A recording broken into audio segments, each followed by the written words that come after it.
Alleluia, Alleluia, Alleluia,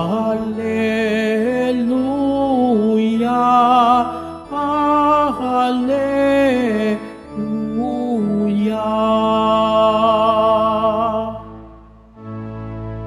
Ikaw, Juan, ay propeta,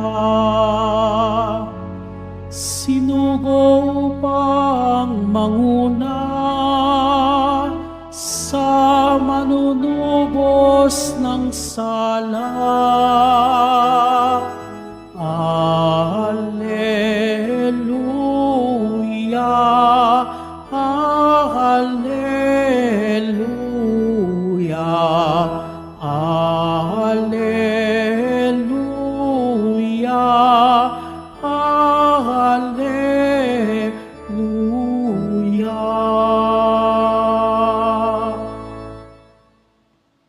Sumainyo ang Panginoon, at sumayo rin. ang mabuting balita ng Panginoon ayon kay San Lucas. Papuri sa iyo, Panginoon. Dumating ang oras ng panganganak ni Elizabeth at nagluwal siya ng isang sanggol na lalaki. Nabalitaan ng kanyang mga kapitbahay at mga kamag-anak na siya'y pinagpala ng Panginoon at nakigalak sila sa kanya. Nang ikawalong araw, dumalo sila sa pagtutuli ng sanggol. Sakariasan ang ipapangalan sa kanya, gaya ng kanyang ama. Ngunit sinabi ng kanyang ina, hindi, Juan ang ipangalan sa kanya. Subalit wala isa man lang sa inyo mga kamag-anak ay may ganyang pangalan, wika nila.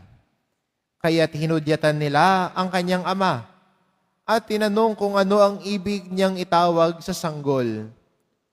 Humingi siya ng masusulatan at sumulat ng ganito, Juan ang kanyang pangalan. At namangha silang lahat. Pagdakay nakapagsalita siya at nagpuri sa Diyos. Natakot ang lahat ng kanilang kapitbahay. Ano pa't naging usap-usapan sa buong kaburulan ng Judea ang mga bagay na ito? Pinakaisip-isip ito ng lahat ng nakaalam at ang kanilang tanong, magiging ano kaya ang batang ito? Sapagkat maliwanag na sumasa kanya ang Panginoon. Lumaki ang bata at naging malakas ang kanyang espiritu. Siya'y tumira sa ilang hanggang sa araw na magpakilala siya sa Israel.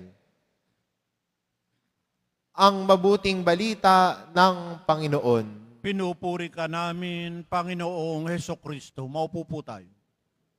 Happy Fiesta po sa ating lahat. Pakibati ang katabi mo, Happy Fiesta! Palakpakan po natin si San Juan Bautista. Yan. Sa araw na ito ay kapistahan ng Quiapo. Iniisip kasi kaagad natin na ang pista ng Quiapo ay ang pista ng Nazareno. Marahil naman ay may kahulugan nga naman. Dahil mas kilala ang Quiapo, hindi lang ho sa speaker na may kita mo sa raon o mga salamin. O siguro yung mga nagpo-food trip. Pero mas kilala ang Quiapo dahil sa Nazareno. Kaya ho, ang simbahan na ito ay punong-puno tuwing January 9. Hindi lang ho simbahan, pati yung Quezon Boulevard, punong-puno rin ho ng tao. Pero wag din po sana nating makalimutan na ang kapistahan ng Quiapo ay hindi lang January 9, kung hindi June 24 din. Dahil ang simbahang ito ay hindi lang po Basilica Minor at pambansana ni Jesus Nazareno, kundi ito din ay parokya ni San Juan Bautista. Kaya nagdiriwang tayo ng kapistahan ngayon dahil si San Juan ang ating patron. At magandang tignan ang imahe at larawan ni San Juan. Si San Juan na inahambing ng kasulatan na naghanda ng daraanan ng Panginoon. Malinaw sa kanya ang kanyang misyon. ipaghanda ang daraanan ng Panginoon. At hindi ba ang bawat deboto ng Poong Nazareno, pinaghahanda din natin ang daan ng Panginoon? Hindi ba ang bawat deboto ng Nazareno, sinasabi din natin, ang Nazareno sana ang umibabaw sa buhay ko?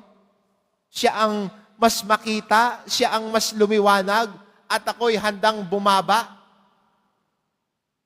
Hindi ba sabi ni San Juan yun? Nung nakita niya, dumaan ang si Jesus, sinabi niya, narito ang kordero ng Diyos. Sinabi ni San Juan Bautista, He must increase, I must decrease. Siya ay dapat itaas at ako'y magpapakababa. Handa si Juan Bautista na bumaba. Handa si Juan Bautista na bumaba. Kaya narinig natin sa ating ikalawang pagbasa, nung tinatanong siya, ikaw ba ang Mesiyas na inintay namin? Malinaw kay Juan Bautista ang misyon niya. Hindi siya ang Mesiyas, ipaghahanda lang ang daraanan ng Mesiyas. Kaya kung babalikan natin ang mga pagkakataon na tinatanong ng mga Pariseo at Iskriba si San Juan, habang nagbibinyag, tinanong siya, ikaw ba ang Mesiyas na hinihintay namin? Siguro kung cloud chaser siguro siya, no? Sasabihin niya, oo, ako nga yun. Kung gusto niyang mapansin, oo, ako nga yun, pwede sabihin yun. Wala naman silang alam. Pero kay Juan Bautista, hindi eh. Malinaw sa kanya ang kanyang misyon. Ipaghanda ang daraanan ng Panginoon. At pag nariyanan ng Panginoon, handa siya magpakababa para si Jesus ang tumaas. Maganda rin sa buhay natin, no, bilang Kristiyano, na bilang deboto rin ng Poong Nazareno, tumitingin din tayo ng inspirasyon kay San Juan. Si Juan na nagsasabi at nagpapaalala sa atin na tayo ay magbagong buhay. At ito ang kanyang laging panawagan. Magsisi kayo sa inyong kasalanan at magbagong buhay.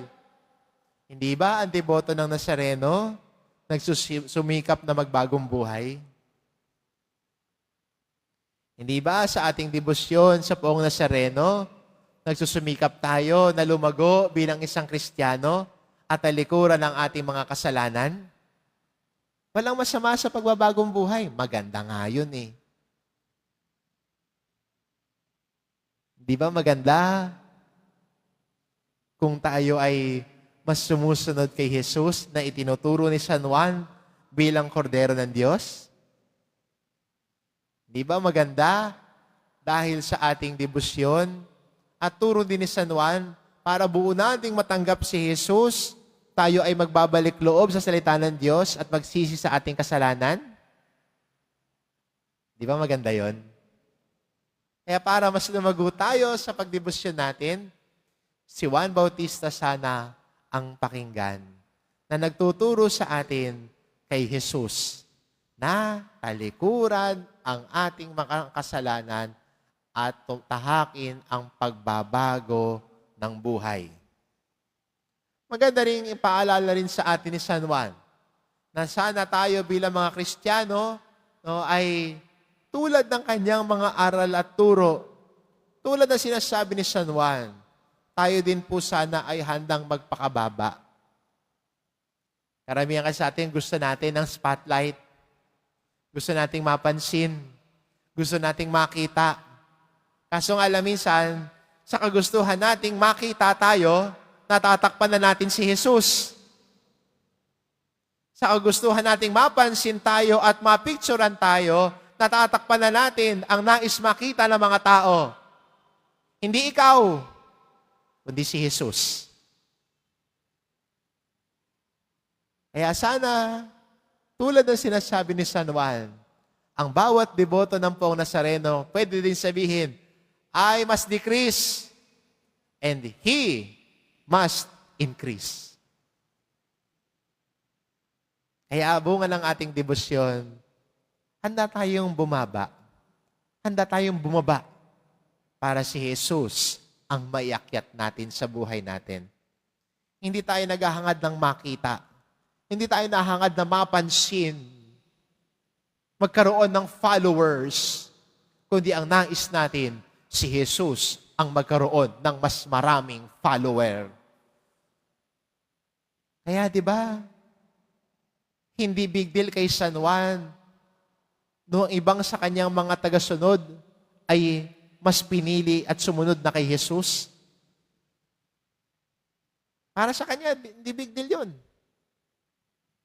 Kaya nung sinabi ni Juan, o ayan, ang kordero ng Diyos, sundan ninyo siya. Ang iba sa kanya mga alagad, sumunod kay Jesus na. Kumalas na sila kay San Juan. At sinundan nila si Jesus. Dahil alam ni San Juan na ang kanyang misyon ay ipaganda ang daraanan ng Panginoon. At sana sa atin din bilang Kristiyano, ang naisin natin, not to gain followers for ourselves, but to gain followers for Christ. At yan ang misyon at inspirasyon sa atin ni San Juan Bautista. Kaya ho, ang bawat deboto ng buong Nazareno ay deboto rin ni San Juan Bautista.